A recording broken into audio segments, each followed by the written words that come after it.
무엇보다 의정부 시민 여러분들께서 제가 일할 수 있는 기회를 주신 것에 대해서 진심으로 감사의 말씀을 드립니다. 의정부시에 대한 변화와 혁신이 꼭 필요하다라고 하는 시민들의 요구를 읽을 수 있었습니다. 깨끗하고 그리고 소통하면서 부지런히 제가 할 수 있는 최선을 다해서 일하도록 하겠습니다.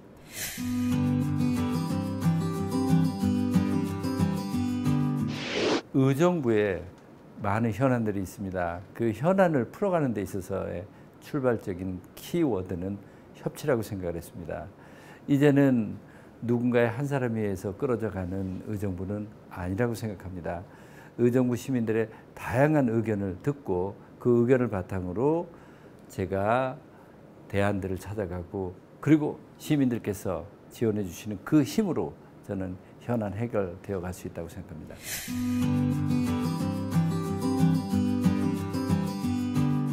그 5가지의 키워드 공통점으로 하게 되면 경청을 하겠다, 그리고 진지하게 듣겠다, 그리고 대안을 모색함에 있어서 적극적으로 현장을 다가가겠다라고 이렇게 압축해 보일 수도 있을 것 같습니다. 이번에 인수위를 구성하면서도 제일 고심했었던 부분이 그것입니다. 가능한 한 많은 분들의 폭넓은 의견을 듣는다라고 하는 구조였습니다. 20대 청년부터 70대까지 연령으로 보면 그렇고 각계 전문가도 가능하면 폭이 넓은 곳에서 찾도록 했습니다. 15명의 한정된 인수위원이라고 하는 그 구조 틀 속에서 최대한 정치적인 프리즘부터 인적 구성 다양하게 해보려고 노력했습니다.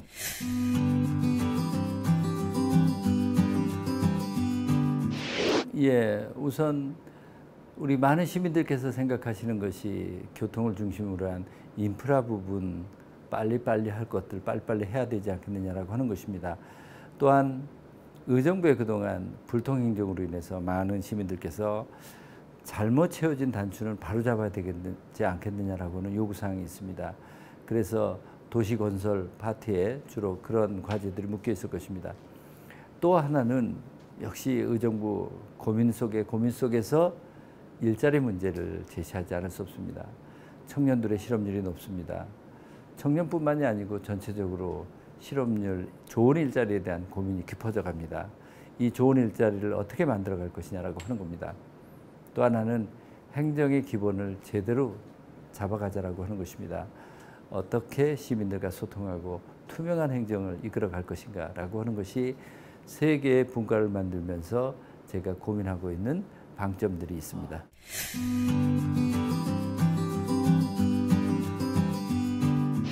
아마도 저에게는 훨씬 더 적극적인 협치와 소통을 하라는 과제로 주어집니다. 제가 이 문제를 풀어갈 수 있는 방법은 저는 시민들에게 직접 만나서 제 뜻을 설명을 하고 공감을 얻으려고 하는 노력이 크다라고 생각합니다. 또 하나는 시의회와 설명 그리고 시의회의 대안적인 의견에 대해서 더 경청하라고 하는 뜻일 겁니다. 아마 의정부 시의회 많은 시민들이 당부를 할 겁니다. 의견들을 최대한 수기를 해서 합의를 하라고. 절대 의원의 수에 의해서 의사결정이 되어지기보다는 충분한 토론과 논의 속에서 만들어지라고 하는 그런 요구가 깊어질 거라고 생각합니다. 제가 그 내용의 역할을 잘할 수 있도록 하겠습니다.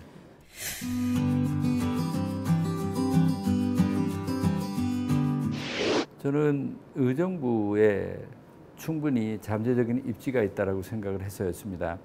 의정부는 의정부 IC에 가까운 곳에 서울과 인접한 곳에 캠프 스탠리를 비롯해서 그리고 대안적인 후보들이 있습니다. 제가 그것을 중시하는 이유는 우선 첨단 산업이 입지를 하는 데 있어서 가장 중요한 위치의 문제 그리고 무엇보다 도전적인 젊은이들이 모여들 수 있는 공간이 그곳이라고 보여지기 때문입니다. 요즘 젊은이들은 보수의 하나의 가치에 의해서 움직여지지는 않을 것입니다. 뒷받침할 수 있는 문화 등 인프라에 대해서 제가 잘 준비를 하고 있고 그리고 그 공간이 일자리를 만들어내는 좋은 공간으로 만들어 가겠습니다.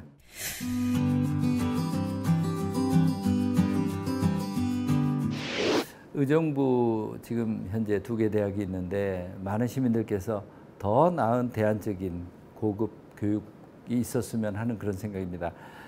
저는 캠프 레드 클라우드의 유수의 미국에 있는 대학의 분교를 유치하는 방안에 대해서도 적극적으로 고민을 하고 있습니다. 그 분교 유치는 단순하게 하나의 외국의 대학이 공부를 한다기보다 우리 의정부가 갖고 있는 산업적인 특성을 연계시켜서 그 잠재력을 키워갈 수 있는 그러한 분과를 생각하고 있습니다. 아마도 디자인 클러스터를 만들면서 디자인과 관련한 그런 학교 분교를 유치하는 방안에 대해서 구체적인 생각을 갖고 있습니다.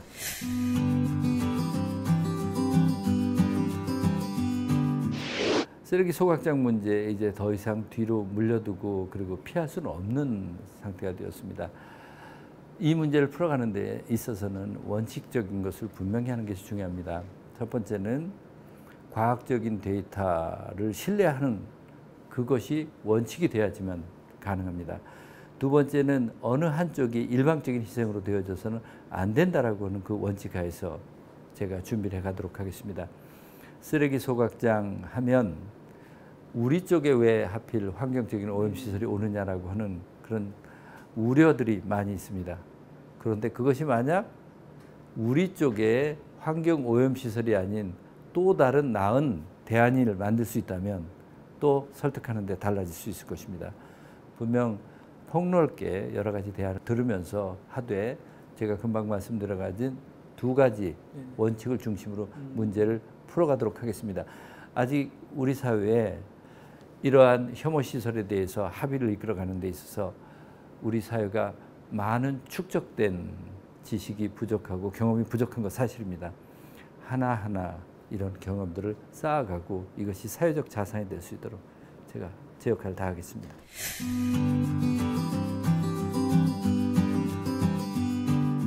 제가 7호선의 밀락역을 신설하는 것을 공약을 했습니다.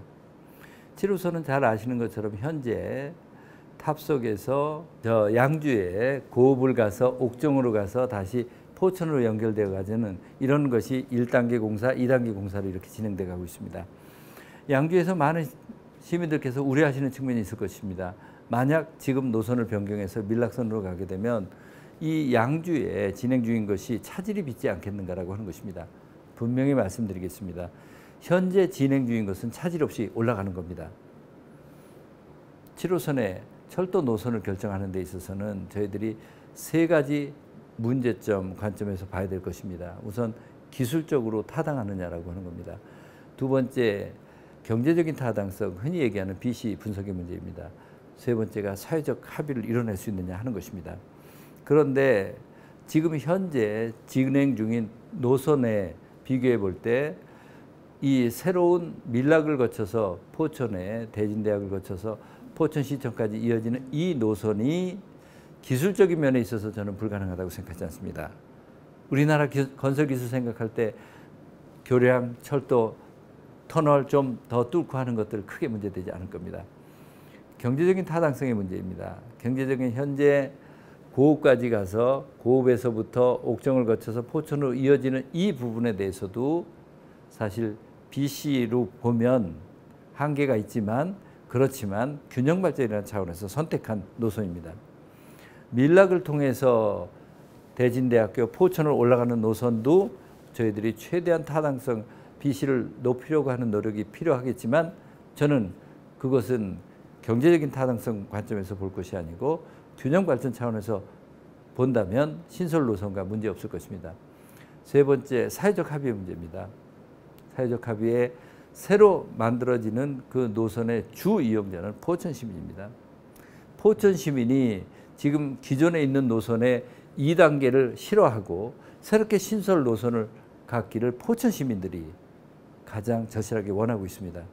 그렇다면 가장 중요한 세 번째, 사회적 합의를 얻는 데 있어서 지금 신설 노선이 되어질 가능성이 저는 상당히 높고 이것을 국가기관을 설득할 가능성도 저는 굉장히 높다고 생각합니다. 지금부터가 문제입니다.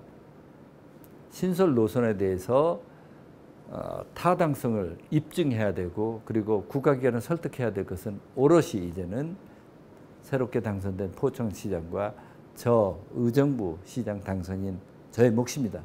최선을 다해서 국가기관 설득하고 해서 철도 기본계획을 변경시켜서 이 사업이 큰 차질 없이 속도를 낼 수 있도록 하겠습니다.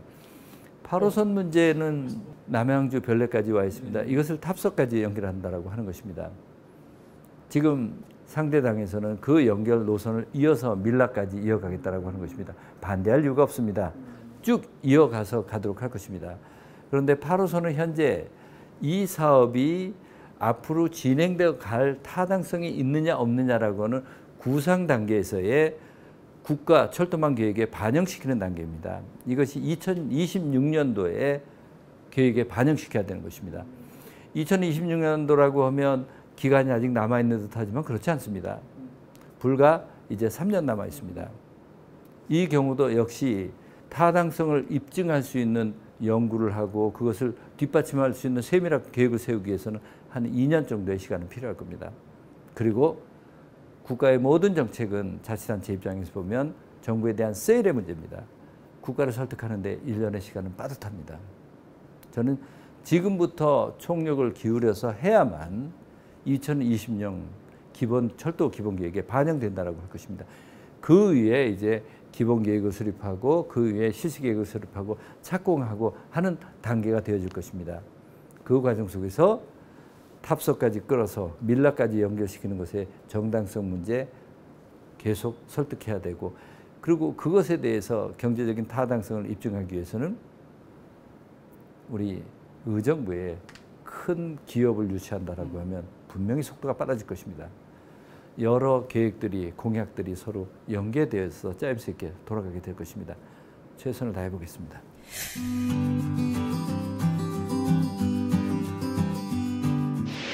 장암동 수목원 제가 30만 평의 수목원을 개발하겠다고 했습니다. 잘 아시는 것처럼 수목원은 그저 구점을 몇 개 짓는 것으로 끝나는 것이 아닙니다. 아주 장기간의 시간을 가지고 인내심 있게 가야 합니다. 제 임기 첫 번째 임기 동안에는 수목원을 어떤 방향으로 만들 것인가라고는 기본 구상과 최소한의 기초적인 일을 하게 될 것입니다. 저는 수목원 30만 평을 만들기 위해서는 30년 정도의 긴 시간의 인내심을 가지고 일관성 있게 가야 한다고 생각합니다. 제가 첫 번째 단추를 잘 갖춰둔다면 계속 가게 될 것입니다. 왜냐하면 시민들이 의정부시의 품격 있는 도시로서 요구하는 바가 명확하기 때문에 그렇습니다. 앞으로 어느 도시든지 도시의 경쟁력은 그 도시가 갖고 있는 쾌적성, 생태환경을 얼만큼 유지하느냐일 것입니다. 장암동 수목원은 그런 점에 있어서 보면 저는 최선의 선택이라고 생각합니다.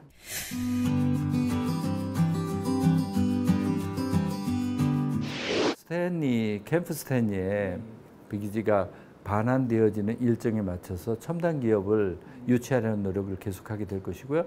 또 하나 제가 주목해서 쓰고자 하는 것이 캠프 레드 클라우드입니다. 캠프 레드 클라우드 경민대학교 옆에 있는 그 대규모의 땅이죠.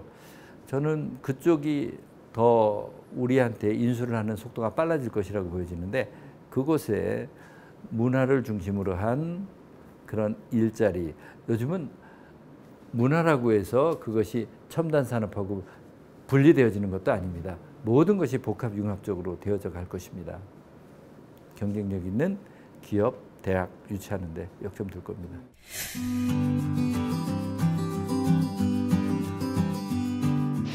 아마도 우리 이제 60세가 넘어서 75세까지 유엔에서는 그 나이를 중년 정도로 이렇게 정의를 합니다.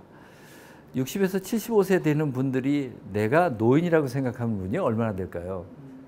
근데 중요한 건 우리 사회의 제도, 우리 사회의 정치 행정은 그분들은 노년으로 분류되어지고 그리고 그분들은 늘 정책의 객체였지 주체였던 토대가 너무나 미약한 것 같습니다. 제가 고령화 사회에 어떻게 하면 좋은 도시가 될까라고 하는 것을 고민하면서 많은 분들 만나고 공부를 하면서 느끼고 그리고 확신을 가진 것이 있습니다. 그분들의 눈으로 보는 그런 정책들이 만들어져야만 저는 그분들의 수요에 맞는 정책이 될 수 있을 거라는 것입니다. 그런 측면에서 우리들이 흔히 얘기하는 어르신이라고 하는 그분들이 나도 이 사회에 아직 이 사회에 내가 기여를 할 수 있는 에너지고 이 사회에 기여를 할 수 있는 나 모든 활동력을 갖춰 있고 또 심지어 자산도 많이 갖고 있는 분들입니다. 그분들이 주인이 돼서 자기 일할 수 있는 것들, 자아발전, 사회에 기여할 수 있는 부분들을 당신들이 선택할 수 있는 것을 논의할 수 있는 그런 위원회를 꼭 만들어 보고 싶습니다. 그분들이 자신들을 위한 정책의 주체가 되도록 하고자 하는 것입니다.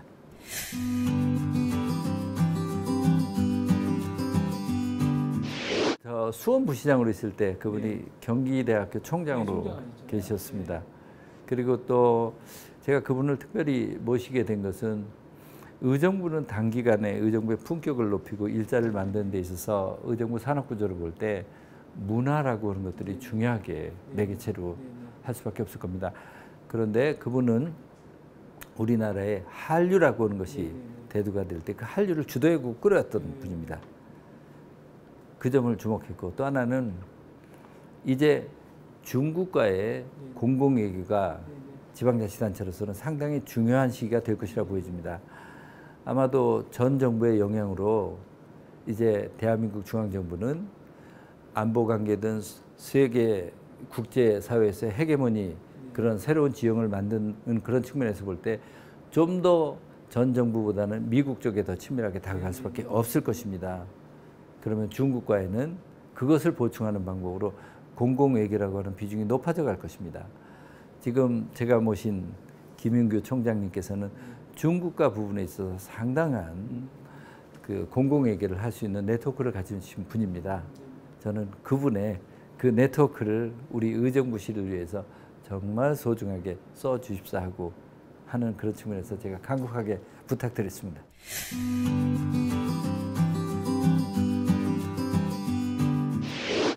우선은 저는 백지화부터 해놓고 시작할 수밖에 없다라고 생각되어집니다. 흔히 이런 얘기를 합니다. 적법하게 허가 났는데 어떻게 이것을 다룰 수 있겠느냐라고는 이런 말을 합니다. 그런데 저는 그 적법이란 말의 의미를 어떻게 해석해야 될지 모르겠습니다. 제가 보기엔 적어도 신도시에 쾌적한 주거 환경을 만들겠다라고는 신도시의 그 개발 방향과는 분명히 배치되는 일이라고 생각합니다. 그리고 그 지역의 도로 구조든 기본적인 인프라를 생각할 때 그것에 대형 화물차가 지속적으로 다니게 되었을 때 인근의 교통 문제, 안전 문제 등을 생각해 보면 그것이 과연 적법할 것인가라고 하는 것입니다. 적법이라는 개념 어떻게 생각하십니까? 하나의 작은 공간만의 적법, 건축허가가 나가는 그 면적만의 적법을 볼 것인지 아니면 그 바깥의 공간까지 인근까지 크게 보는 관점에서의 정책의 정당성을 살펴볼 것인지 문제입니다. 저는 지금이라도 주민들의 의견 충분히 수렴하고 그 다음에 이 사업자분에게도 이 사업의 정당성에 대해서도 다시 한번 설득을 하고 대안을 찾아야 될 것이라고 보여집니다. 하지만 분명한 것은 그 땅은 쾌적한 주거 환경과 그 주거 환경을 뒷받침할 수 있는 여가 문화 공간 그리고 그것을 뒷받침할 수 있는 일자리가 갖춰지는 공간이어야지 물류단지는 분명 아닐 것입니다.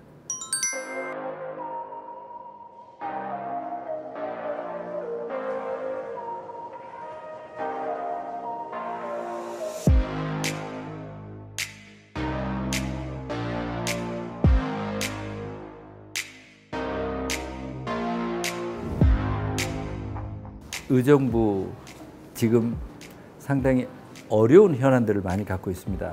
하지만 다른 관점에서 보면 의정부 잠재력이 많은 곳입니다. 우리가 그 잠재력을 어떻게 살려가고자 하느냐 하는 시민들이 비전을 중심으로 같이 뜻을 함께 모아가는 그 모으려고 하는 노력 속에서 의정부의 미래는 결정된다고 생각합니다. 투명하게 행정하겠습니다. 정직하게 행정하겠습니다. 최선을 다해서 시민들과 함께 하도록 하겠습니다. 함께 해주십시오. 멋진 의정부 만들어 보겠습니다. 감사합니다. OBS